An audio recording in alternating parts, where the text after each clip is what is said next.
BRS रुकन assembly Maheshwaram Sabita इंदिरारेड्डी ने budding पेट municipal corporation के तहत अलमासगुड़ा में वाक़ कोमटी कुंटा, एरा गुंटा और पोचम्मा कुंटा तालाबों का मुआयना किया। इस मौके पर रुकन असेंबली सबिता इंदिरारेड्डी ने कांग्रेस हुकूमत को मशवरा दिया कि वो तालाबों की तरक्की में सियासी पहलू को ना देखा जाए।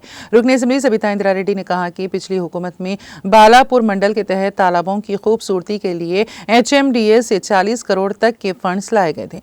उन्होंने कांग्रेस हुकूमत को मशवरा दिया है कि SNDP नालों की तामीर के दौरान मकानात को मुनज़्ज़म करने के ख्याल से बाज आ जाएं।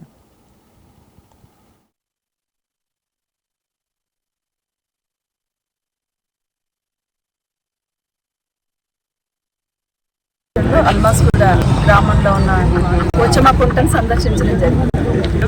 స్థానిక కార్పొరేటర్ స్వప్న జంగారెడ్డి గారితో పాటు రాష్ట్రంలో ఉన్న చెరువులన్నీ కూడా కలకలలాడుతూ ఉంటాయి।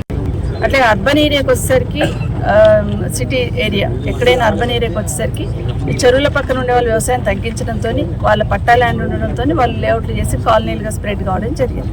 మన బాలాపూర్ మండలంలో చెరువులు కుంటలు దాదాపుగా 42 చెరువులు కుంటలు ఉంటాయి బాలాపూర్ రెవెన్యూ మండలి। ఎక్కడ చూసినా కూడా చెరువులన్నీ కూడా గొలుసుకట్టు చెరువులే ఉన్నాయి। ఈ గొలుసుకట్టు చెరువుల వల్ల చుట్టుపక్కల కాలనీలందరికీ కూడా డ్రైన్ అంతా తీసుకొచ్చి చెరువులలో వేయడంతో దుర్గంధంతో ఉండలేని పరిస్థితి ఏర్పడ్డ విషయాన్ని గతంలో ఉన్న కేసీఆర్ గారి దృష్టికి తీసుకెళ్తున్నప్పుడు అవుట్లెట్స్ అనేది ప్లాన్ చేయాలి। ప్లాన్ చేస్తేనే చెరువులకు నీళ్లు పోకుండా డ్రైనేజ్ వాటర్ పోకుండా ఉంటుంది। అవుట్లెట్స్ ప్లాన్ చేయమన్నప్పుడు మన పెద్ద చెరువు దగ్గర నుండి మొదలు పెడితే మనము ఎల్బీ నగర్ సైడ్ మూసిపోవడానికి అవుట్లెట్స్ ప్లాన్ చేసుకున్నాం। ఇప్పుడు అక్కడ మీర్పేట